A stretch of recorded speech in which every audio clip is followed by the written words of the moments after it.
Gold, trusted gold buyers. మీరు తాకట్టు పెట్టిన బంగారాన్ని విడిపించి ఈ రోజు ఉన్న మార్కెట్ ధరకు కొనబడను.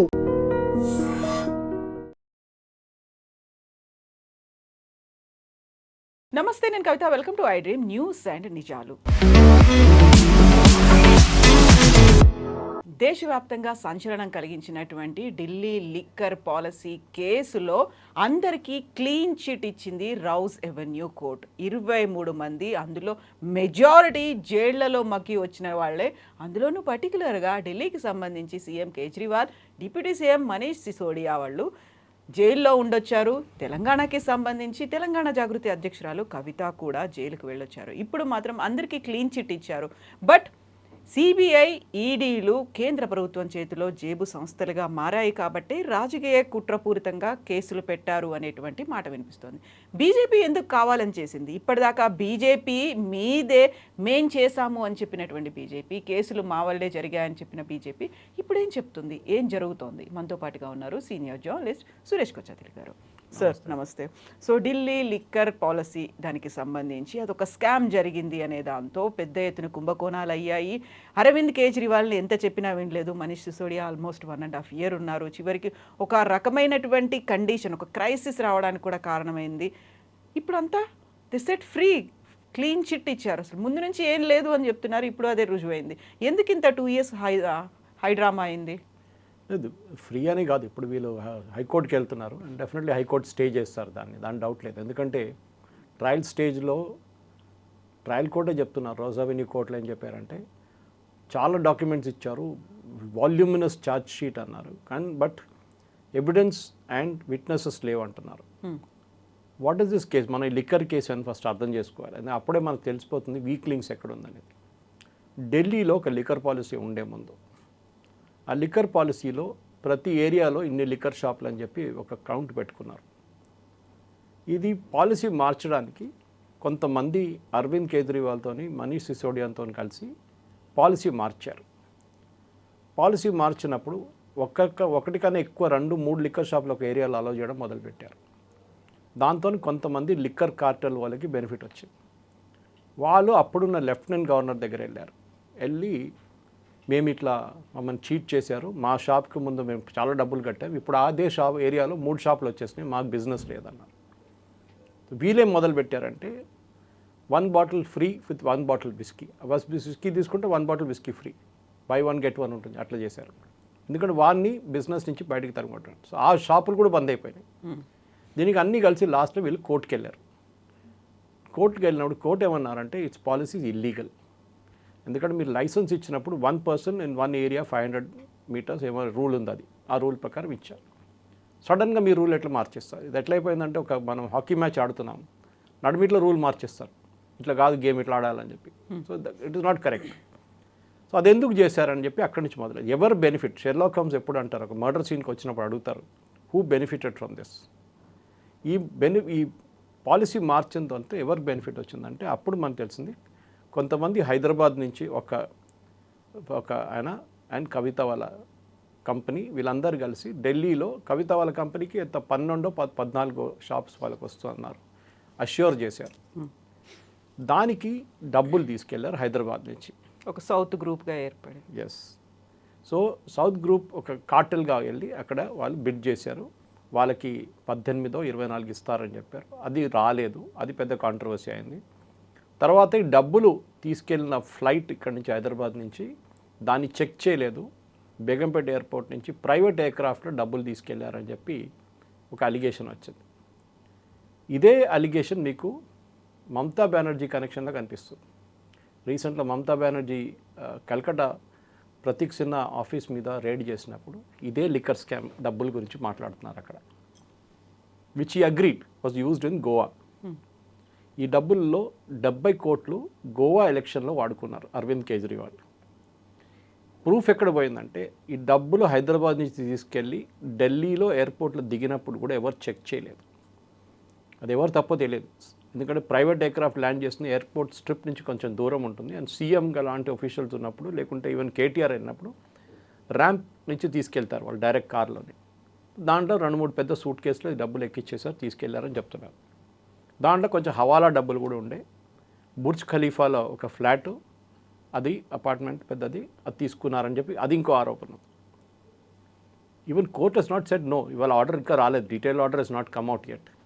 కోర్ట్ ఏం చెప్పారంటే విట్నెసెస్ అండ్ డాక్యుమెంట్స్కి లింక్ లేదు. కరెక్ట్, అది నేను కూడా అంగీకరిస్తున్నాను. ఎందుకంటే డబ్బులు ఇక్కడ మీరు ఎవరన్నా లంచం ఇస్తున్నట్టు పట్టుకుంటే కదా మీకు ప్రూఫ్ ఉండేది. ఇది డబ్బులు వచ్చినాయి, 2,000 కోట్లు వచ్చిందో 3,000 కోట్లు వచ్చిందో, దాని తర్వాత డిస్పోజ్ అయిపోయింది డబ్బులు. ఎక్కడికి వెళ్ళింది ఎవరికి తెలియదు. కొంతమంది అంటున్నారు కవిత వాళ్ళ ఫ్యామిలీకి ఏదో సింగపూర్ కనెక్షన్ ఉంది, అక్కడ ఏదో లాకర్లో పెట్టుకున్నారు అంటున్నారు. ఇక్కడ బుర్జ్ ఖలీఫా అంటున్నారు. అరవింద్ కేజ్రీవాల్ ఏమో గోవాలో 70 కోట్లు ఖర్చు పెట్టారంటున్నాడు, పంజాబ్లో 200 కోట్లు ఖర్చు పెట్టారంటున్నారు. డబ్బులు అయితే వచ్చింది, డబ్బులు పోయింది, అది అందరికీ తెలిసిందే. సో ఇదంతా వచ్చిన తర్వాత ఈ హైకోర్టు ఆర్డర్ వచ్చిన తర్వాత ఏం చేశారంటే వీళ్ళు స్క్రాప్ చేసేసారు, దీన్ని క్యాన్సిల్ చేసి పడేశారు. హైకోర్టు ఏమన్నారు ఇట్స్ ఇల్లీగల్ అనగానే అరవింద్ కేజ్రీవాల్ ఈ పాలసీ మార్చేశారు. కవిత లాంటి వాళ్ళు చాలామంది డబ్బులు కట్టారు దీనికోసం. అప్పుడు ఆలోచించి వాళ్ళు చీట్ చేసినట్లు అయిపోయింది కదా. సో వాళ్ళు ఏం చేశారు, వాళ్ళు డబ్బులు అడగడం మొదలుపెట్టి మాకు మా డబ్బులు ఇచ్చేసేయండి, మాకు లిక్కర్ షాప్ ఇవ్వలేదు కదా మాకు, అట్లానా మేము చూసుకుంటాం మిమ్మల్ని అని చెప్పి వీళ్ళు వెళ్ళి పుల్లలు పెట్టారు. Some people went to the high court again and said we want CBI enquiry in to this. మా డబ్బులు దాంట్లో ఉన్నాయి, మాకు లైసెన్స్ ఇస్తామని చెప్పి తీసుకున్న డబ్బులు మాకు ఇవ్వలేదు, మాకు లైసెన్స్ రాలేదు, మాకు డబ్బులు ఇవ్వట్లేదు. ఎవరు డబ్బులు కట్టిన వాళ్ళు. That is how the case started. So కేసులో ప్రూఫ్ ఏం లేదు, బీజేపీ వైపు నుంచో సిబిఐ కాదు, this entire thing started with liquor mafia. That sir ఒక మాఫియా ఉండే అక్కడ, వాళ్ళ నడిమిట్లో గొడవలనేది అంతా బయటకు వచ్చింది. ఈ పాలసీలో దెన్ సిబిఐ వాళ్ళు ఎంక్వైరీ చేసిన తర్వాత అగ్రీ 2,500 కోట్లు ఎంత ఉండే మొత్తం అఫేర్, డబ్బులు కట్టారు, డబ్బులు తీసుకున్నారు, కవిత పేరుంది, అన్నీ ఉన్నాయి. అప్పుడున్న జడ్జెస్ కూడా రిమాండ్ చేస్తున్నప్పుడు మీ కోర్టులో either police custody or judicial custody, వాళ్ళు ప్రిలిమినరీ ప్రైమా ఫేసీ చూస్తారు. Prima facie what is the evidence, what is available on record, and then only వాళ్ళు రిమాండ్ చేస్తారు, ఒట్టే రిమాండ్ చేయరు. ఇప్పుడు జరగబోతుంది ఏంటంటే మన 2G స్కామ్ లాగానే టెక్నికల్ ఫాల్ట్లో రాజా నడిచేశారు. అప్పుడు టెక్నికల్ పాయింట్ మీద నాట్ గిల్టీ అని చెప్పలేదు. ఈ కేసులో కూడా they are being set free because ఎవిడెన్స్కి డబ్బులకి లింక్ లేదు ఛార్జ్ షీట్లో, అది ఉండదు కూడా బికాజ్ డబ్బులు పోయినాయి. దిస్ ఎంటైర్ కేసు ఎప్పుడు వచ్చిందంటే డబ్బులు అంతా పంచిపెట్టిన తర్వాత, డబ్బులు అన్నీ తీసుకెళ్ళిపోయిన తర్వాతనే కేసు వచ్చింది, అలిగేషన్ మీద వచ్చింది కేసు అనమాట. So you cannot prove. Arvind Kejriwal అంటే డబ్బులా నాకేంటి, నాకు తెలియదు అంటున్నాడు. ప్రతీక్ సిన్హాదేమో 70 కోట్లు అక్కడ నేను ఖర్చు పెట్టిన గోవాలో అంటున్నాడు. Prateek Sinha is part of Prashant Kishor's team. Prashant Kishor team Arvind Kejriwal campaign handle చేశారు గోవాలో. సో ఈ కేసు అంత ఈజీగా పోదు, వస్తుంది కేసు తిరిగి వస్తుంది, అది ఢిల్లీ హైకోర్టు స్టే చేస్తారు. అక్కడి నుంచి మళ్ళీ ఇంకా 5 సంవత్సరాలు నడుస్తూనే ఉంటుంది. అప్పుడు మళ్ళీ వీళ్ళు కోర్టు తిరగాల్సి వస్తుంది, మళ్ళీ నెక్స్ట్ కోర్టుకి వెళ్తారు, మళ్ళీ ఎవిడెన్స్ చూస్తారు. అక్కడ కూడా ఏదైనా నాట్ గిల్టీ అని మళ్ళీ సుప్రీంకోర్టుకి వెళ్తుంది, మళ్ళీ అక్కడ ఇంకొక 5 సంవత్సరాలు నడుస్తుంది కేసు, ఇంకా 10-15 years నడుస్తుంది. So nobody is getting away. Advantage దీంట్లో పొలిటికల్ కాన్స్పిరసీ ఒకటి ఏంటంటే, ఇప్పుడు వాళ్ళు పొద్దున వచ్చిన కాన్స్పిరసీ, కొంతమంది పొలిటికల్ లీడర్స్ ఇప్పుడే కలిచారు నేను, వాళ్ళు ఏమంటున్నారంటే ఇది బీజేపీ వాళ్ళు చేయించారు. ఎందుకు, రాహుల్ గాంధీని అరికట్టడానికి అరవింద్ కేజ్రీవాల్ని ఇడిపించేశారు. ఇప్పుడు అరవింద్ కేజ్రీవాల్కి ఎలక్షన్ ఏం లేదు, నెక్స్ట్ ఇయరే పంజాబ్లో ఎలక్షన్, చాలా చిన్న స్టేట్ అది. కానీ ఇండియా అలయన్స్లో కొట్టుకుంటున్నారు. ఇప్పుడు మమతా బెనర్జీ ఏమో నేనే నెంబర్ 1 అంటుంది, that she wants to be the leader of opposition, Rahul Gandhi కాదని. అరవింద్ కేజ్రీవాల్ రాహుల్ గాంధీకి పడదు. ఢిల్లీ ఎలక్షన్లు చూసాం మనం, ఈవెన్ పంజాబ్ ఎలక్షన్లు చూసాం. ఇప్పుడు రాబోయేది గుజరాత్ ఎలక్షన్. గుజరాత్లో ద సమ్ స్టేక్ ఫర్ ఆప్, 1-2 సీట్లు రావచ్చు వాళ్ళకి అక్కడ. కానీ అరవింద్ కేజ్రీవాల్ ఎన్ష్యూర్ దట్ కాంగ్రెస్ని రీప్లేస్ చేసి గుజరాత్లో ఆపోజిషన్ పార్టీగా పెరగాలని చూస్తున్నారు వాళ్ళు. అది బహుశా జరగవచ్చు కూడా. బీజేపీ కావాలంటే 5 సీట్లు కూడా ఇచ్చేస్తారు అరవింద్ కేజ్రీవాల్కి, మీరు గెలిచి మీరు లీడర్ ఆఫ్ ఆపోజిషన్ అయిపోండి, వాన్ రాకూడదు ఇక్కడ అని చెప్పేసి. సో రాహుల్ గాంధీ చూడండి, ఇప్పుడు he Hess not made a statement since yesterday ఈ కేసు గురించి. చెప్పాలి ఉండే కదా, బీజేపీ వాడుకుంటున్నారు ఏజెన్సీస్ని, బీజేపీ అది చేస్తున్నారు. He Hess not made a statement, ఎందుకంటే main opponent is Arvind Kejriwal ఢిల్లీలో. అండ్ డెఫినెట్లీ అరవింద్ కేజ్రీవాల్ దీన్ని వాడుకుంటారు. ఎన్ని రోజులు ఉంటుందో తెలియదు, కానీ ఇప్పుడు ఆల్రెడీ ఏడవడం మొదలు పెట్టారు. నిన్న ఏడ్చారు కోర్టు బయట, సిసోడియా కూడా ఏడ్చుకున్నారు నిన్న. అదంతా డ్రామా. కానీ ఇంకో 2 రోజులు 3 రోజుల తర్వాత ఒకసారి ఫుల్ ఆర్డర్ వచ్చిన తర్వాతనే దెన్ ఓన్లీ, నేను కూడా ఇప్పుడు దాకా డౌన్లోడ్ చేయడానికి ట్రై చేశాను. Delhi high court Rouse Avenue court judgment ఇంకా ఫుల్ కాపీ అప్లోడ్ కాలేదు, బహుశా ఇవాళ రేపట్లో అప్లోడ్ అయిపోతుంది. అప్లోడ్ అయినాక definitely we can look it. But evidence లేదని చెప్పట్లేదు judge, there is no link between the evidence and the charge sheet అంటుంది. అదే ఛార్జ్ షీట్ నుంచి ప్రాసిక్యూషన్ కూడా మొదలు కాలేదు. అప్పుడు ఎందుకు ఇంత జల్దీగా జడ్జ్ బ్లాంకెట్ బ్యాన్, అందరికీ బ్లాంకెట్గా across the board nobody is guilty అంటున్నారు. మర్డర్ జరిగింది, కానీ ఎవరు చంపలేదు అంటున్నారు. ఆ కేసు అనమాట అట్లాంటిది ఒకటి.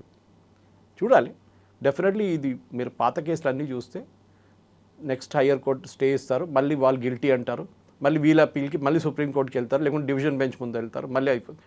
ఇప్పుడు చూసాను నిన్న కేరళ హైకోర్టుది ఒక జడ్జ్మెంట్ ఉండే, మన Kerala story files 2 single judge stay చేశారు 15 daysకి. అవును, రిలీజ్ అవ్వకుండా. ఇవాళ రిలీజ్ చేసేసారు. Division bench came and said it's illegal. How did the judge take up a case like that? PIL కేసుని సింగిల్ జడ్జ్ ఎట్లా వింటారు? It should be heard by division bench of 2 judges. ఇప్పుడేమైంది, సాయంత్రం కాగానే one of the judges was promoted as the chief justice of Madras high court. ఇప్పుడు conspiracy theory వచ్చేస్తుంది. So this will happen. ఇది Rouse avenue court is a very lower court ఢిల్లీలో, it's not a high court కాదు కదా. So next హైకోర్టుకి వెళ్తారు. CBI already చెప్పారు, ED కూడా చెప్పారు that we will go to the high court. డబ్బులు ఎక్స్చేంజ్ అయినాయి, దాంట్లో ఎవరు డినై చేయట్లేదు, కానీ వేర్ ఇస్ ద డబ్బులు అదే అడుగుతున్నారు. ఈవెన్ అరవింద్ కేజ్రీవాల్ ప్రాసిక్యూషన్ టైంలో కూడా అడిగారు, where is the money? There is no money. Money అంతా ఖర్చు అయిపోయింది. మనీ దుబాయ్కి వెళ్ళిపోయింది, మనీ సింగపూర్కి వెళ్ళిపోయింది, వాడిని డబ్బులు ఇక్కడ లేవు. ఇంకో థియరీ ఏంటంటే కవిత పార్టీ నుంచి బయటకు వచ్చింది, కవితని ఎంకరేజ్ చేయడానికి చేశారు ఈ పని అని చెప్పేసి. కానీ judges I don't think will get swayed by that. ఎవిడెన్సే ఉంటుంది. ఒక జడ్జు పొలిటిక్స్ ఎప్పుడు చూడరు, ఏజెన్సీస్ చూడొచ్చు, కానీ ఈ కేసు ఎప్పుడో ప్రెజెంట్ అయిపోయి ఉండే. కవిత మొన్ననే కదా రిజైన్ చేసింది బీఆర్ఎస్ నుంచి. సో కవితని బీజేపీ వాళ్ళు వాడుకుంటున్నారు. కవితని ఇట్లా రిలీజ్ చేస్తే కవితకి నోరు తెరవకుండా సైడ్లో కూర్చుంటుంది, ఎక్కువ లొల్లి చేయకుండా. ఆమె కొత్త పార్టీ పెట్టబోతుంది, కొత్త లోగో రిలీజ్ చేయబోతుంది, చూద్దాం అంటున్నారు. ఇది కాన్స్పిరసీ థియరీస్ నడుస్తుంది అనమాట. సో అదే కవిత అదే అరెస్ట్కి సంబంధించి బీజేపీ బీఆర్ఎస్ కలవడానికి ఈ ఒప్పందాలు జరిగాయి, నేను ఒప్పుకోలేదు, అందువల్లే నా మీద పెద్ద ఎత్తున కుట్ర జరిగింది, అందుకోసమే నన్ను బయటికి పంపించారు, ఇవన్నీ ఉన్నాయి. బట్ నెక్స్ట్ ఏం జరగబోతోంది అనుకున్నప్పుడు యాక్చువల్గా క్లీన్ చిట్ అనేది అక్కడ రౌజ్ ఎవెన్యూ కోర్టు ఇచ్చింది. బట్ వినిపిస్తున్న మాట ఏంటంటే సిబిఐ ఈడీలు ఒక జేబు సంస్థల్లాగా ఉన్నాయి, కేంద్రం ఏం చెప్తే అది చేస్తున్నాయి, వాళ్ళ చేతుల్లోనే ఇవి నడుస్తున్నాయి. ఒక ఇండివిజువల్గా ఉండాల్సినటువంటి ఆ శాంటిటీ అనేది వీటికి లేకుండా పోయింది. మీరు గుర్తుంటుంది యూపీఏ హయాంలో సిబిఐ గురించి సుప్రీంకోర్టు ఒకటి అన్నారు, ప్యారెట్, కేజ్డ్ ప్యారెట్, పంజరంలో చిలుకలా మారిపోయింది, మీరు ఫ్రీగా ఇవ్వట్లేదు, వాళ్ళని ఇన్వెస్టిగేట్ చేయనియట్లేదు అని చెప్పి కంప్లైంట్ పెట్టారు. ఇప్పుడు coal scam, 2G scam, Commonwealth game scam, అన్ని స్కామ్లు వచ్చినాయి, ఆగస్టా వెస్ట్‌ల్యాండ్ స్కామ్. సిబిఐ ఒక్కటి కూడా ఇన్వెస్టిగేట్ చేయనియలేదు సోనియా గాంధీ. అప్పుడు మన్మోహన్ సింగ్ పవర్ లేకుండా సోనియా గాంధీ చేతిలో ఉండే అంతే. She never allowed that because Agusta Westland వాళ్ళ ఫ్యామిలీ ఇన్వాల్వ్డ్ ఉన్నారు స్కామ్లో, సోనియా గాంధీ వాళ్ళ ఫ్యామిలీ. తో ఏం చేశారు అప్పుడు? సిబిఐ వచ్చిన తర్వాత మనం ఏం చూడాలంటే ప్రాసిక్యూషన్ వైజ్ సిబిఐని ఎవరు ఆర్డర్ చేస్తారు ఎంక్వైరీకి? కోర్టు ఆర్డర్ చేస్తారు. ఢిల్లీ లాంటి ప్లేస్లో సెంట్రల్ గవర్నమెంట్ కూడా ఆర్డర్ చేయొచ్చు. కానీ యూజువల్లీ తెలంగాణ, కేరళ, తమిళనాడు, కర్ణాటక, జార్ఖండ్, హిమాచల్ ఇట్లాంటి ఆపోజిషన్ రూల్ స్టేట్స్లో పర్మిషన్ తీసేశారు సిబిఐకి. Delhi police special powers act కింద సిబిఐ సెటప్ అయింది. దాన్ని ఇప్పుడు మార్చిపోతున్నారు బికాజ్ ఇప్పుడు ఆల్ ఓవర్ ఇండియా ఇన్వెస్టిగేషన్ కోసం. సో ఈ ప్రాబ్లం ఇక్కడ వచ్చిందంటే ఈ సిబిఐని ఎవరు పంపించారు investigation? It is a court ordered investigation. డబ్బులు ఎక్కడ పోయినాయి? ఎన్ఫోర్స్మెంట్ డైరెక్టరేట్ ఎప్పుడు ఎందుకు వస్తారంటే డబ్బులు దేశం నుంచి బయటికి వెళ్తే ఎన్ఫోర్స్మెంట్ డైరెక్టరేట్ ఇన్వాల్వ్ అవుతారు. ఎన్ఫోర్స్మెంట్ డైరెక్టరేట్ ప్రాసిక్యూషన్ చూడండి మీరు, యూజువల్లీ వాళ్ళది 5 నుంచి 10% ఉంటుంది కన్విక్షన్ రేట్. ఎందుకంటే ఒక ఎన్ఫోర్స్మెంట్ డైరెక్టరేట్ కేసు రాగానే కపిల్ సిబ్బల్, చిదంబరం, దుష్యంత్ దావే, ఇట్లాంటి ముకుల్ రోత్కి ఇట్లాంటి పేధావులు వస్తారు లాయర్లు. Because amount will be in crores, hundreds of crores. So మీకు ప్రాసిక్యూషన్ మీకు చేయడానికి చాలా కష్టం ఉంటుంది అట్లాంటి కేసులో. బికాజ్ ఒక విట్నెస్ని ఒక రోజులో మార్చేస్తారు వాళ్ళు. నువ్వు చూసినారా ఇది ఆ డబ్బులు అంటే ఫస్ట్ ఎస్ అంటాడు పోలీస్ ముందు, తర్వాత కోర్టుకు వచ్చినప్పుడు ఐ డెంట్ సీ అంటాడు, ఖతం అయిపోయింది. వాడికి ఒక 50 లక్షలు వాళ్ళ పాకెట్లో పడేస్తారు, అయిపోయింది. వాడు నోరు మూసుకొని వెళ్ళిపోతాడు విట్నెస్, అయిపోయింది. In this case all same case. ఈ కేసులో కూడా డబ్బులు ఢిల్లీకి చేరుకున్నాయి. Aam Aadmi Party publicity in charge the guy who rotated the money and ఆయన is a part of the Arvind Kejriwal's team. ఆయన డబ్బులు తీసుకున్నాడు, అది కూడా ప్రూఫ్ ఉంది. కానీ డబ్బులు ఎక్కడ పోయో తెలియదు. ఇది problem. So it's technical ground Kavitha గారు. ఇది మనం దానికన్నా ఎక్కువ చూడక్కర్లేదు. టెక్నికల్ జడ్జి వాళ్ళ ముందు ఏం చూస్తారంటే ఎవిడెన్స్ ఏముంది, ఈ ఎవిడెన్స్కి విట్నెసెస్ వచ్చారా, విట్నెసెస్ దీనికి కొరాబరేట్ చేశారా లేదు. మీరు చూసిన పిల్లి నల్లదా తెల్లదా అంటే చెప్తారు వాళ్ళు, నల్లదంటారు. నెక్స్ట్ డే వచ్చి కాదు తెల్లదంటారు, అయిపోయింది case. So this is where consistent witness కావాల్సి వస్తుంది వీళ్ళకి. సిబిఐకి అక్కడే, ఇదొకటే కాదు చాలా కేసెస్లో ప్రాబ్లం అక్కడే వచ్చింది. విట్నెసెస్ని కొనేసుకుంటారు వీళ్ళు, అంత పెద్ద పెద్ద పార్టీలు ఉంటారు వీళ్ళు. ఏదో పేదోళ్ళంటే ఏదో చిన్న స్కామ్ అంటే ఇంకోటి. ఇప్పుడు మీరు అనిల్ అంబానీ కేసు చూస్తున్నారు, విజయ్ మల్య కేసు చూశారు, మెహుల్ చోక్సీ చూశారు, నీరవ్ మోడీ చూశారు. దీంట్లో 3 అబ్రాడ్ ఉన్నారు, వాళ్ళు భారతదేశానికి రాలేదు ఇంకా. మొన్న కూడా ముంబై కోర్టులో కేసు జరిగింది విజయ్ మల్యది, మీరు ఎప్పుడు వస్తున్నారని అడిగారు కోర్టు. సో ఇట్లాంటి కేసు. కానీ విజయ్ మల్య కేసులో 13,000 కోట్లు వాళ్ళకి వచ్చేసినాయి, డబ్బులు వచ్చేసినాయి. ఈ లిక్కర్ స్కామ్ కేసులు ఏంటంటే ఈ డబ్బులు వాడుకున్నారు గోవా ఎలక్షన్, కానీ చాలా ప్రూఫ్ ఉంది, అది వాళ్ళే అడ్మిట్ చేశారు. కానీ దాని తర్వాత మిగతా డబ్బులు ఎక్కడ పోయినాయి ఎవరికి తెలియదు. అరవింద్ కేజ్రీవాల్ ఏమంటున్నారంటే నేను డబ్బులే చూడలేదు అంటున్నాడు. అరవింద్ కేజ్రీవాల్ అసిస్టెంట్ని అరెస్ట్ చేశారు. He said yes, I think his name is Arun Ramachandran or something. ఆయన అన్నారు yes I have taken the money, publicity incharge ఆయన, ఆమ్ ఆద్మీ పార్టీది. కానీ అక్కడి నుంచి డబ్బులు ఎక్కడ పోయింది? బికాస్ క్విట్ ప్రోకో అంటారు ఇంగ్లీష్లో. నేను డబ్బులు తీసుకుంటే దానికి ఫేవర్ చేయాలి నేను. వీళ్ళు ఏమంటారు, నేను సిసోడియా అంటున్నారు, నేను పాలసీ మార్చలేదు అంటున్నారు. తర్వాత ఢిల్లీ క్యాబినెట్ తెలియకుండా అరవింద్ కేజ్రీవాల్ పాలసీ మార్చేశారు, లిక్కర్ పాలసీ అని బయటకు వచ్చింది. మినిట్స్ ఆఫ్ ద మీటింగ్లో లేదు. ఆ రోజు జరిగిన మినిట్స్ ఆఫ్ ద మీటింగ్లో లిక్కర్ పాలసీ మార్చుతున్నామని చెప్పిన దానికి Arvind Kejriwal cabinet minutes of the మీటింగ్లో ఎక్కడా లేదు. లేనప్పుడు మీరు పాలసీ ఎట్లా మార్చారు? వీళ్ళిద్దరు కలిసి మార్చారు, కేజ్రీవాల్ అండ్ సిసోడియా. ఇప్పుడు పాలసీ మారిందా? ఎస్. ఎవరు మార్చారు? గవర్నమెంటే మార్చారు. ఎందుకు మార్చారు? ఒక పార్టీని ఫేవర్ చేయడానికి. వాళ్ళు డబ్బులు ఇస్తున్నారు, so number of liquor outlets పెంచేస్తున్నారు. మీ రూలే మీరు వైలేట్ చేస్తున్నారు. దాని వ్యతిరేకంగా కొంతమంది కోర్టుకి వెళ్ళారు, ఎగ్జిస్టింగ్ లిక్కర్ వాళ్ళు చెప్పిన మాటకి కోర్టు దాన్ని ఎంక్వైరీ ఆర్డర్ చేశారు, CBI enquiry. This is what happened. So మన పొలిటికల్ కాన్స్పిరసీ చూడాలంటే చాలా ఉంటాయి పొలిటికల్. నేనైతే ప్యూర్ ఒక లీగల్ పాయింట్ నుంచి చూస్తున్నాను. కోర్ట్ ఆర్డర్ వచ్చాక డౌన్లోడ్ చేసి బహుశా మండే ట్యూస్డే మనం కూర్చుంటే మనకి ఇంకా డీటెయిల్స్ వస్తుంది దాంట్లో ఎక్కడ తప్పు ఉంది. Where in the charge sheet did the CBI make a mistake? ఎక్కడ తప్పు చేశారు వాళ్ళు? ఈడీ ఏమైనా తప్పు చేశారా ఇన్వెస్టిగేషన్లో? సిబిఐ ఈడీకి ఏమవుతుందంటే కవిత గారు, ఈడీకి వాళ్ళ investigations on their own launch చేయలేరు. వాళ్ళకి ఆ పవర్ లేదు. వాళ్ళకు ఒక ఎఫ్ఐఆర్ కావాలి. ఎవరైనా ఒక ఎఫ్ఐఆర్ ఫైల్ చేస్తారు, అది సిటీ పోలీస్ ఉండొచ్చు, Hyderabad city police, Delhi police ఉండొచ్చు, or the other and CBI ఉండొచ్చు. ఎవరైనా ఒకరు ఎఫ్ఐఆర్ రిజిస్టర్ చేస్తే ఈడీ అక్కడి నుంచి స్టార్ట్ చేస్తారు వాళ్ళ ఇన్వెస్టిగేషన్. ఈ కేసులో కూడా ఈ లిక్కర్ దాంట్లో ఎఫ్ఐఆర్ ఎక్కడి నుంచి స్టార్ట్ అయింది, అక్కడి నుంచి కేసు కూడా స్టార్ట్ అయింది అనమాట. ఈడీ అని చూస్తారు, నేను చెప్పినట్ల ఈ డబ్బులు ఇక్కడి నుంచి దుబాయ్కి వెళ్ళిందా, ఈ డబ్బులు ఇక్కడి నుంచి సింగపూర్ వెళ్ళిందా, ఇదే 2 సోర్సెస్ అంటున్నారు ఇప్పుడు. ప్రూఫ్ ఏంటి? ప్రూఫ్ అంటే అక్కడ బుష్ ఖలీఫాలో ఉన్న ఆ అపార్ట్మెంట్ బెనామీ పేరులో ఉంది. It is not in Kavitha's name.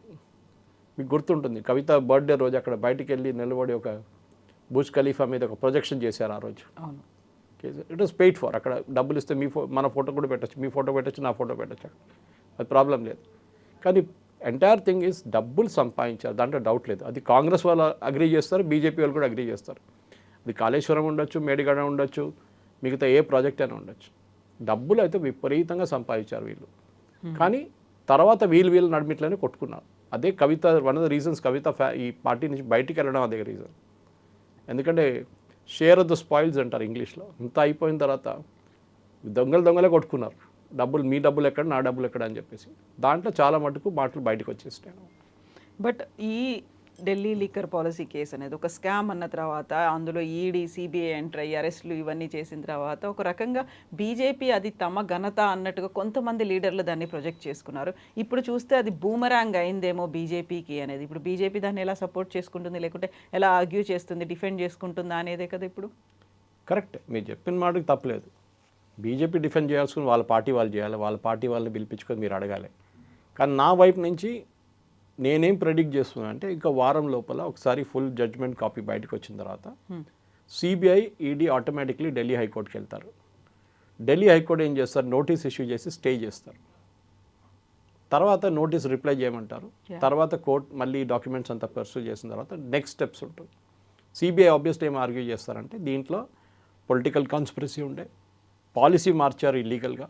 Arvind Kejriwal and Manish Sisodia జైలుకి వెళ్ళింది డబ్బులు తీసుకుని ఒక మాట, ఇంకోటి పాలసీ మార్చారు. వాళ్ళు ఎక్స్ప్లెయిన్ చేయలేకపోయారు పాలసీ ఎందుకు మీరు మార్చారు. ఒక పాలసీ ఉంది, 500 మీటర్లో ఒక లిక్కర్ షాప్ ఉంటుంది అంతే. మన దగ్గర కూడా అట్లనే ఉంటుంది పాలసీస్. కానీ మీరు సడన్గా అదే 500 మీటర్లో 3 షాపులు పెట్టారు. ఎందుకు? ఎవరు దానికి అనుమతి ఇచ్చారు? క్యాబినెట్ నిర్ణయం ఎక్కడ లేదు. సో మీరు చెప్పిన దాని ప్రకారం బీజేపీ వాళ్ళు సరే అప్పుడు పండుగ చేసుకున్నారు, వాళ్ళు అరవింద్ కేజ్రీవాల్ అంత ఐ థింక్ ఆల్మోస్ట్ 1 year జైల్లో ఉన్నారనుకుంటా, సంవత్సరం పాటు. సిసోడి దానికన్నా ఎక్కువ ఉన్నారు, జైల్లో ఉన్నారు. కరెక్ట్.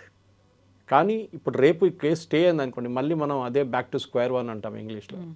మళ్ళీ మనం మాట్లాడుకుంటాం కవిత గారు గిల్టీయా, అరవింద్ కేజ్రీవాల్ గిల్టీ, ఎవరికి డబ్బులు ఇచ్చారు. వీళ్ళిద్దరూ డినై చేయట్లేదు కవితకి లిక్కర్తో ఏం సంబంధం. That is the first question. ఒక బ్యూటీ పార్లర్ నడిపిస్తున్న ఒక లేడీ అక్కడి నుంచి పాలిటిక్స్కి వచ్చి సడన్గా ఇంత డబ్బులు ఎక్కడి నుంచి వచ్చింది? Or she was acting as a front for somebody in the party. అది కూడా ఒక డౌట్ ఉండే ఒక టైంలో. తర్వాత కదా వీళ్ళందరూ కొట్టుకున్నారు, అక్కడిక్కడ కొట్టుకున్నప్పుడే డౌట్ వచ్చిందన్నమాట ఏం జరిగింది అనేది. సో నాది ఎస్, బీజేపీ వాళ్ళు కూడా ఆన్సర్ చేయాల్సింది. పాసిబుల్లీ మీరు బీజేపీ స్పోక్స్ ఎన్బి సుభాష్ లేకుంటే ఎవరైనా పిలిపించి అడిగితే బాగుంటుంది. బీఆర్ఎస్ వైపు నుంచి కూడా ఎవరైనా పిలిస్తే డెఫినెట్లీ వాళ్ళ వైపు వాళ్ళ ఆర్గ్యుమెంట్ ఉంటుంది. కవిత మీ స్టూడియోకి వస్తారా లేదో నాకు తెలియదు, కానీ కవిత అయితే she will not talk about it because ఇప్పుడు కూడా కేసు సబ్జ్యూడిస్గా ఉంటుంది, తర్వాత చూద్దామంటుంది ఆమె. కానీ నా క్యాల్కులేషన్ ఏంటంటే ఎస్, లాస్ ఆఫ్ ఫేస్ అంటారు ఇంగ్లీష్లో. బీజేపీకి ఉందంటే ఎస్ ఉంది, కానీ షార్ట్ టర్మ్ ఉంటుంది, అది ఎక్కువ రోజులు నడవదు. దాని తర్వాత ఒకసారి స్టే ఆర్డర్ వస్తే మళ్ళీ వీళ్ళు మర్చిపోతారు. ఢిల్లీలో ఎప్పుడు ఎలక్షన్ లేదు. అరవింద్ కేజ్రీవాల్కి సపోర్ట్ ఉన్నది 2 స్టేట్స్లో, 3 స్టేట్స్ అని చెప్పొచ్చు. పంజాబ్ వాళ్ళు గవర్నమెంట్ ఉంది, గోవాలో 2 ఎమ్మెల్యేలు 1 ఎమ్మెల్యే ఉన్నారు, అండ్ గుజరాత్. ఈ 3 స్టేట్స్లో 2 స్టేట్లలో ఒక స్టేట్ గుజరాత్లో ఎలక్షన్ రాబోతుంది. సో అక్కడ ఆయనకు వచ్చే ఇంట్రెస్ట్ ఉంది, కానీ సింపతి ఎక్కువ ఉండదు. ఎందుకంటే అప్పుడు దాకా కోర్టు స్టేజ్ ఇచ్చారనుకోండి, మళ్ళీ మీరు ఏం చెప్పలేరు. ఐఎమ్ ఇన్నసెంట్ అని చెప్పలేరు. వాళ్ళు అంటారు, బీజేపీ అంటారు, చూడండి వాళ్ళు స్టే ఆర్డర్ ఇచ్చారు కదా కోర్టు, ఇప్పుడు now you are back to square. So పాలిటిక్స్లో నడుస్తూనే ఉంటుంది. మనం చూడాల్సింది ఏంటంటే, మీరు కాంగ్రెస్ హయాంలో జేఎంఎం కేసు ఒకటి ఉండే, మీకు గుర్తుంటుంది, జార్ఖండ్ ముక్తి మోర్చా. అప్పుడు ఏం చేశారు వాళ్ళు? డబ్బులు తీసుకొని ఓటేశారు, పట్టుకున్నారు. వాళ్ళు డబ్బులు కూడా తీసుకొచ్చి లోక్సభ చూపించారు, మాకు ఇచ్చిన డబ్బులు ఇదని చెప్పి. ఆ కేసులో ఎంతమంది ఉన్నారు? నరసింహారావు గారు కూడా was an accused in the case, మీకు గుర్తుంటుంది. I think it is RK Anand, ఆయన advocate who fought for him. బ్రిలియంట్గా ఆర్గ్యూ చేశారు. అందరికీ తెలుసు డబ్బులు ఇచ్చారు, అందరు అంగీకరించారు. సిస్టంలో ఎవ్రీబడి సెడ్ ఎస్. తీసుకొచ్చిన బ్యాంక్లో ఆ బ్యాంక్ స్లిప్స్తో సహా ఉంది దాని మీద. బ్యాంక్ వాళ్ళు కూడా చెప్పారు yes, so and so person withdrew the money. అంత లింక్ మొత్తం ఎస్టాబ్లిష్ అయినా కూడా లాస్ట్ నరసింహారావు గారిని ఇన్నసెంట్గా డిక్లేర్ చేశారు. బికాజ్ అది జడ్జి అని చూస్తారంటే వాళ్ళ ముందున్న ఎవిడెన్స్ చూస్తారు, ఎవిడెన్స్తో సహా విట్నెస్ని చూస్తారు. వీళ్ళు విట్నెస్ని కొనుక్కుంటారు, ఎవిడెన్స్ ఉండిపోతుంది. కావాలంటే ఎవిడెన్స్ని కూడా కొంచెం కరెక్ట్ చేస్తారు, కావాలంటే సైంటిఫిక్ ఎవిడెన్స్ని. ఇది ఒక గేమ్ కవిత గారు. డబ్బులు ఉంటే నేను చెప్పాను చూడండి, పెద్ద పెద్ద లాయర్లు ఉన్నారు, గాడిదని కూడా గుర్రం చేసేస్తారు వాళ్ళు కావాలంటే. అట్లాంటి మనుషులు మన దగ్గర ఉన్నారు చాలామంది. So they will argue like anything. Palkhivala గారి దగ్గర ఒకసారి అడిగారు, legendary Palkhivala, as to why you will argue for some people అని చెప్పి. ఆఫ్టర్ దట్ ఇన్కమ్ ట్యాక్స్ కేసెస్లో. But most important was Ram Jethmalani. Ram Jethmalani ఒక ఫేమస్ కేసు మీకు గుర్తుంటుంది. It was made in to movie. ఒక నేవల్ ఆఫీసర్ వాళ్ళ వైఫ్ని చంపుతారు, కేసు అది. I forget the name of the case. సినిమాగా వచ్చింది అది కూడా. ఆ కేసులో నేవల్ ఆఫీసర్ ఇంటికి వచ్చినప్పుడు he finds his wife with somebody else and he shoots both of them dead. ఇద్దరిని చంపేస్తారు, షీ అండ్ హర్ లవర్ ఇద్దరిని. ఓపెన్ అండ్ షట్ కేస్, దీంట్లో ఏం డౌట్ లేదు. కానీ రామ్ జేత్మలానీ ఆర్గ్యూ చేసి ఆ ఆఫీసర్ ఉన్నాడు చూడండి, ఈ మేడ్ హిమ్ ఇన్నసెంట్, కన్విక్ట్ చేయలేదు. జడ్జ్ అన్నారు, రీజనింగ్ ఇచ్చారు, ఎందుకు చేశారు, what state of mind he did that, మీరు అప్రిషియేట్ చేయండి అని చెప్పారు. అట్లా తీసుకొచ్చారు కేసుని. సో ఇక్కడ కూడా అదే అంటారు. ఇప్పుడు కవిత డబ్బులు పెట్టలేదు, కవిత కోసం ఇంకెవరో డబ్బులు పెట్టారు. ఇంత ప్రేమన ఇంత స్నేహం అర్థం కావట్లేదు ఇంత డబ్బులు పెట్టడానికి, కానీ పెట్టారు. ఎందుకంటే ఆబ్వియస్లీ పొలిటికల్ లింక్స్ ఉండేదానికి. ఆ డబ్బులు సోర్స్ ఏంటి? That is where CBI started first. ఆ సోర్స్ హైదరాబాద్ నుంచి డబ్బులు ఢిల్లీకి ఎవరు మార్చారు, ఎవరు తీసుకెళ్లారు, ఎట్లా తీసుకెళ్లారు, దాట్ ప్రూవ్ చేయలేకపోయారు వాళ్ళు. అది ఒక్కసారి డబ్బులు ఢిల్లీకి వెళ్ళి డిస్పోజ్ అయిన తర్వాత ఎవరికి తెలియదు ఎక్కడ పోయిందంట. పొలిటిక్స్ గురించి మాట్లాడుకున్నప్పుడు మిగతా స్టేట్లో కంటే కూడా Kavitha she made it very clear. నేను కడిగిన ముత్యంలా వస్తానని గతంలో చెప్పా, ఇప్పుడు కూడా వచ్చాను. ఇన్ 2 monthsలో నేను ఒక కొత్త పార్టీ పెట్టబోతున్నాను. ఐఎమ్ గోయింగ్ టు షో, నేనేంటో నేను చూపిస్తాను, రాజకీయాల్ని మారుస్తాను అనేది. నిజంగా ఇది ఒక బిగ్గెస్ట్ ఫ్యాక్టర్ అవుతుంది. ఎందుకంటే కవితకు ఒక మరక అంటింది కాబట్టి అది బీఆర్ఎస్ ఓడిపోవడానికి కూడా కారణమైంది అని క్యాంపెయినింగ్ చేశారు, అనాలిసిస్లు కూడా అయ్యాయి. ఇప్పుడు తనకి క్లీన్ చిట్ వచ్చింది, అది కవితకి బెనిఫిట్ అవుతుందా, బీఆర్ఎస్కి బెనిఫిట్ అవుతుందా, లేదు కవిత పార్టీ పెట్టిందంటే ఇంపాక్ట్ ఎలా ఉంటుంది? అందరు కరెక్ట్. ఈవెన్ అరవింద్ కేజ్రీవాల్ ఓడిపోయిన దానికి చాలా మటుకు రీజన్ లిక్కర్ స్కామ్, అవును, దాంట్లో డౌట్ లేదు. ఎందుకంటే పబ్లిక్ ఒక ఇమేజ్ ఉండే అరవింద్ కేజ్రీవాల్ది, దట్ నేనే మహాత్మా గాంధీ తర్వాత నేనే పుట్టానని చెప్పి ఆయన క్యాంపెయిన్ చాలా చేశాడు. కానీ అదంతా దీంతో సహా పోయింది, కంప్లీట్గా వాషౌట్ అయిపోయింది. కవిత కేసులో ఇప్పుడు జరుగుతుంది ఏంటంటే ప్రాబ్లం రాబోతుంది. కవితకి సపోర్టర్స్ ఎక్కడ ఉన్నారు? జాగృతి యావలో ఉన్నప్పుడు కూడా సపోర్టర్స్ ఉన్నారు, కానీ వాళ్ళందరూ బీఆర్ఎస్ వాళ్ళే, మనకు తెలిసింది అది. కానీ ఇప్పుడు హరీష్ రావు, కేటీఆర్, కేసీఆర్ వీళ్ళందరూ ఒకటే పార్టీ టెక్నికల్ ఈవెన్ నా. ఆమె బయట నుంచి ఇండిపెండెంట్గా ఒక పార్టీ పెట్టి దాన్ని నడిపించాలంటే ఇట్స్ హైలీ అన్లైక్లీ. తెలంగాణ లాంటి సెనారియోలో జరగదు. కాకపోతే ఇప్పటిదాకా తన మీద ఒక ముద్ర అనేది ఉంది, ఒక బ్లాక్ మార్క్ ఉంది. ఇప్పుడు అదంతా క్లియర్ అయిపోయింది కాబట్టి సపోర్ట్ వస్తుందేమో, నమ్మి వస్తారేమో బయటికి. బీజేపీ కన్నా ఎక్కువ కేసీఆర్ గారు, కేటీఆర్ గారు, హరీష్ రావు గారు చూస్తుంటారు ఎప్పుడు స్టే ఆర్డర్ వస్తుందో ఢిల్లీ హైకోర్టు నుంచి అని. అవునా? ఎందుకంటే మళ్ళీ రివర్స్ అయింది అంటారు వాళ్ళు. సో ఐ థింక్ ఇప్పుడైతే ఎలక్షన్ ఇక్కడ లేదు, రాబోయేది only election GHMC, Malkajgiri municipal corporation, Cyberabad municipal. అది కవితతో ఎక్కువ సంబంధం లేదు. ఆమె అటాక్ చేస్తుంది రూరల్ ఏరియాస్లోనే, ఇక్కడ నుంచి హైదరాబాద్ నుంచి బయటికి వెళ్ళిన తర్వాత. సో ఆ కవిత పార్టీ పెట్టడం అనేది, ఇప్పుడు మన శశికళ గారు పార్టీ పెట్టారు ఇప్పుడు తమిళనాడులో. జయలలిత పార్టీ నడిపించడం ఒకటి, శశికళ నడిపించడం ఒకటి, కేసీఆర్ గారు పార్టీ నడిపించడం ఒకటి, Kavitha Kavitha was a father's daughter end of the day. KCR లేకుంటే కవితని ఎవరు పట్టించుకోకపోతుండే. అది ఇండివిజువల్గా మీరు కొట్లాడి మీరు బైక్ వచ్చి మీరు పార్టీ క్రియేట్ చేశారంటే it's another thing. Even Arvind Kejriwal I మెచ్చుకుంటాను ఆ పార్టీలో. సరే, ఆయన అన్నా హజారే మూమెంట్తో వచ్చారు, అన్నా హజారే సింపతి మీద రైడ్ చేశారు, కానీ ఎండ్ ఆఫ్ ద డే ఆయన ఒక పార్టీ స్థాపించారు, దాన్ని నడిపించారు, ముఖ్యమంత్రి అయ్యారు, అన్నీ చేశారు. కవితకి ఏముంది క్వాలిఫికేషన్స్? అదే అడుగుతున్నాను. ప్రొఫెషనల్గా ఏముంది బ్యూటీ పార్లర్ నడిపించింది ఆమె. I'm not saying it's a bad job, మంచి జాబ్, కష్టపడి పనిచేస్తారు బ్యూటీ పార్లర్ వాళ్ళు. కానీ ఆఫ్టర్ దట్ ఈ డబ్బులు ఎక్కడి నుంచి వచ్చినాయి? అందరు అడుగుతున్న ప్రశ్న అదే, మీకు ఇంత డబ్బులు ఎక్కడి నుంచి వచ్చినాయి? Can you answer for that? ఇప్పుడు పార్టీ పెట్టాలంటే చిల్లర పనితో నడవదు, చిల్లర పైసలతో నడవద్దు. పార్టీ పెట్టాలంటే కోట్లు కోట్లు కావాలి మీకు. ఆ డబ్బులు ఎక్కడి నుంచి వస్తున్నాయి? సో న్యాచురల్లీ హరీష్ రావు కానీ కేటీఆర్ కానీ వాళ్ళకి భయం ఏముంటుందంటే బీఆర్ఎస్ వైపు నుంచి ఓటు వెళ్లకుండా చూసుకోవాలి. అదే టైంలో చాలా హ్యాపీగా ఎవరు ఉంటారంటే రేవంత్ రెడ్డి. ఎంత ఓట్లు గుంచుకెళ్ళిపోతారు కవిత అంత మంచిది మాకే, ఎందుకంటే వాళ్ళ ఫ్యామిలీ ఓట్లే పోతున్నాయి అంటారు. ఈ రెడ్ వైపుని చూడాల్సింది. బీజేపీ వాళ్ళు ఏం చేస్తారో మనకు తెలియదు.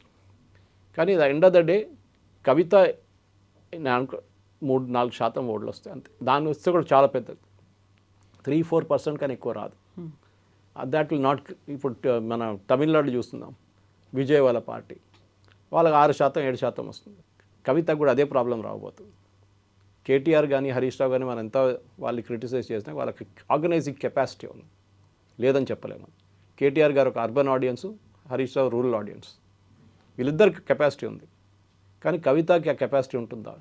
అది క్వశ్చన్. ఎందుకంటే బీజేపీ, కమ్యూనిస్టులు వీళ్ళిద్దరు ఈ రెండు పార్టీలకి కార్డర్స్ ఉంటుంది ఎప్పుడు. కవిత గారు మీకు తెలిసిందే, 10 పైసలు ఇవ్వకుండా పనిచేయడానికి చాలామంది ఉంటారు. కానీ కాంగ్రెస్ కానీ బీఆర్ఎస్ కానీ ఇప్పుడు కవిత పెట్టబోయే పార్టీలో డబ్బులు పంచిపెట్టి బిర్యానీ ఇచ్చి మంది ఇచ్చి డబ్బులు ఇస్తేనే మనుషులు వస్తారు పనిచేయడానికి, లేకుంటే రారు. That is going to be a big challenge for building a party from scratch అనేది ఈజీ కాదు. మాట్లాడడానికి చాలా బాగుంటుంది, ప్రెస్ కాన్ఫరెన్స్లో స్ట్రాటజీగా వెళ్ళి మాట్లాడడం, బయట లేయడం ఉంటుంది. కానీ ఎండ్ ఆఫ్ ద డే ఇంగ్లీష్లో అంటే the proof of the pudding is in the eating అంటారు. మరి వచ్చినప్పుడు చూద్దాం ఏం జరుగుతుంది. Yes sir, thank you so much. Thank you very much. Thank you. నిజంగా ప్రస్తుతం ఉన్నటువంటి సమాజం దేనికి ప్రయారిటీ ఇస్తుంది? ఆర్థిక సంబంధాల చుట్టూ మాత్రమే తిరుగుతోంది. మళ్ళీ ఎన్నికలంగానే చాలా విరక్తి కలుగుతున్నాం. మంచి అనిపిస్తుంది కదా, లేడీస్ కూడా ఛాలెంజింగ్ జాబ్స్ చేసినప్పుడు చాలా బాగుంటుంది.